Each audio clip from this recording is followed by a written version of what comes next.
Hi everyone. So today I have this IELTS academic practice book, which is an official practice book from IDP IELTS, which you get on registering for the examination. But I only received it a day after my examination was already done. This could be because I registered only 6 days before, and it takes time to deliver.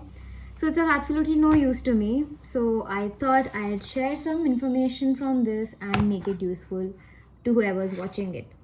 So let's get into it. Today I'll talk about IELTS listening, and I'll give some tips from the book, official book itself.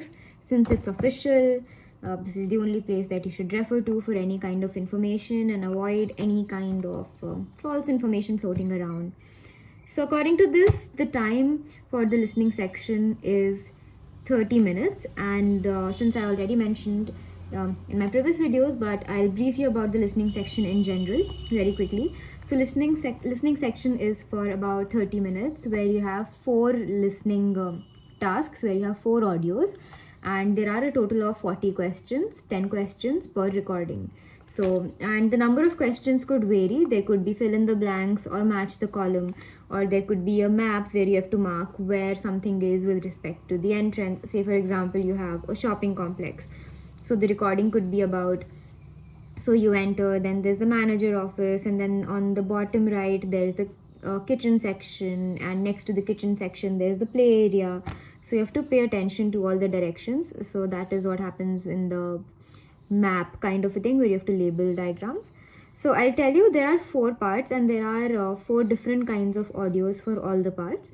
So part 1 is social dialogue, where a conversation between 2 people takes place, usually in a social setting. For example, you and a delivery person, or between a customer and a shop assistant.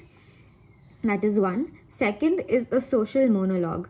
So in the social monologue, it's also set in an everyday setting, where it could be, say for example, a tour guide giving an instruction to tourists, or any kind of a social monologue. That is, monologue is just one person speaking about a social context, because it's a social monologue. The third part is educational dialogue, where this is a conversation between 2 or 3 people, usually more than 2. So what I got in my exam was a professor speaking to 2 students who had recently gone on an educational excursion.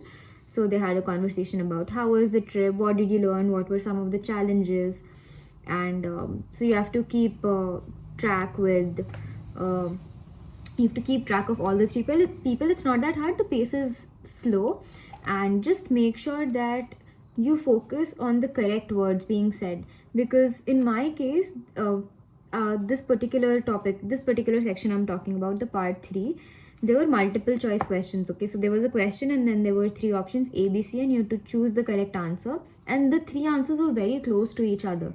So I remember in this particular conversation where the professor was talking to the student, she mentioned all the 3 points that were there in the option.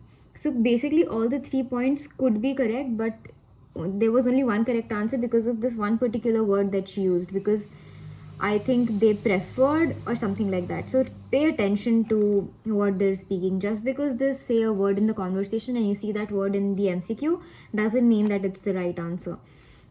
So stay very focused. And part 4 is an educational monologue, where it could be, say for example, a university lecture or any kind of educational monologue. So these are the 4 parts, and these are the 4 kinds. I'll mention them right here. So that is it, and there are 40 questions, 10 questions per paragraph, as I mentioned. So the kind of questions are multiple choice, matching tasks, labeling tasks, completing tasks from the recording, that is basically fill in the blanks kind of a thing, completion of tasks using lists from a word. So you will get a list of words, and then you will get a task, and you have to match which word fits in, and short answer questions. So in this, you are given to you have to listen for a word or a phrase, and there will be a maximum number. So either you can write only one word, no more than 2 words. No more than 2 word means it can be a single word, or it can be 2 words. No more than a word or a number, which can be either a number or a word, and no more than 2 words or a number, meaning it could be 1 word or 2 words, but not more than 2 words. So that is it. Coming on to general tips. So first tip is keep up with the recording. Just don't let your thoughts come in. Don't get distracted by your thoughts. Keep up with the recording, because once the recording plays, there is no way to pause it or go back to it. So if you can't think, so say for example you're on question 4 and you missed the dialogue, you don't know what that is about, you won't find the answer in the latter lines. So it's better to go ahead with questions that follow it, 5, 6, 7, 8, and stop thinking about question 4. Because if you try to fill in a blank, or if you try to remember what the audio was, then you will skip at least next 3 questions. So just let go of it. If you miss something, just let go of it and keep up with the recording. And one good tip is to just try out, just don't leave any question blank. After the recording is over, go back to the question that you missed and just fill in everything. Just take a guess, because there is no negative marking, and you never know, your answer might be close to what the actual answer was. So just take a guess, don't leave any answer unattempted. Answer all the questions. That is exactly the tip that the book says. Make sure that you don't accidentally miss any of the questions, and your answer may be correct and you won't lose any marks for a wrong answer. So that's a plus, that there's no negative marking. Third, so the thing about listening is, unlike other sections, you get additional time to fill in your answers in the answer sheet. So while the audio is playing, you get a question booklet with 5-6 pages containing all the questions.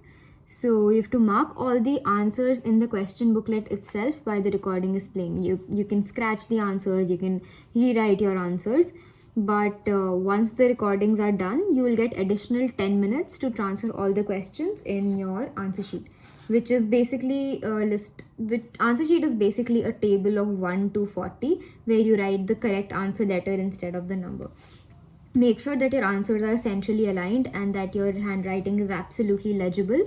If you're writing something and erasing it, then make sure that the eraser marks are completely erased, and overall the sheet looks very neat and tidy.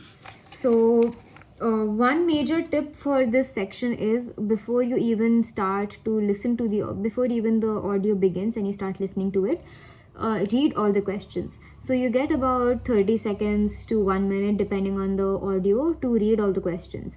So during this time, go through all the questions and underline the important terms. Underline, say for example, if a question asks about the sports field, then underline sports field in that question. If someone asks about what were some of the challenges, then underline the word challenges in the question itself. So when you're listening to that audio, that underlined word immediately catches your attention and it's easier for you to answer. So you do get time, you have to keep your headphones on throughout the span of 30 to 40 minutes, and you have to strictly follow what the audio is saying. So they'll give you a minute, read all the questions, then the audio for about 4 to 5 minutes. They'll give you another 2 to 3 minutes to fill in all your answers, and then they move on to the next passage where they say, okay, moving on to the next passage, please take a look at the questions for next 45 seconds. So the pace is usually good, so that is not a problem. So these are some of the labeling questions that I am talking about. I'll just put a picture. So here is a farm as far as I can see, and there are a lot of numbers on the sides. So the title is The Internet of Things Agriculture. So there's a drone labeled, a bridge, an irrigation system, a temperature, and a tractor. All of these things are labeled here, but don't fill in these with your previous knowledge. Listen to what the audio is saying and fill in with the correct word. The tractor could be a truck in the audio, or the drone could be some kind of a camera or whatever. So make sure you understand that. These are the maps. So this showing different kinds of things adjacent to each other, and another one is this one which shows one entrance, and you have to follow along, on the right of this, on the left of this, on in between, on the north of, in the south of, parallel to. So these are some of the questions. So that's about it for listening. Practice listening a couple of times if you're not very familiar with the English language, and keep watching YouTube videos, keep listening to podcasts and others, and of course practice from the official testing material itself. I think you have a link here in the practice book that you will get on registering, from which you will get an access to the website or the English practicing app. So I think there they will have audios, so you practice there. And that's it for the video. Comment down if you have any queries, and thanks for watching the video, guys. I'll see you in the next video. Bye.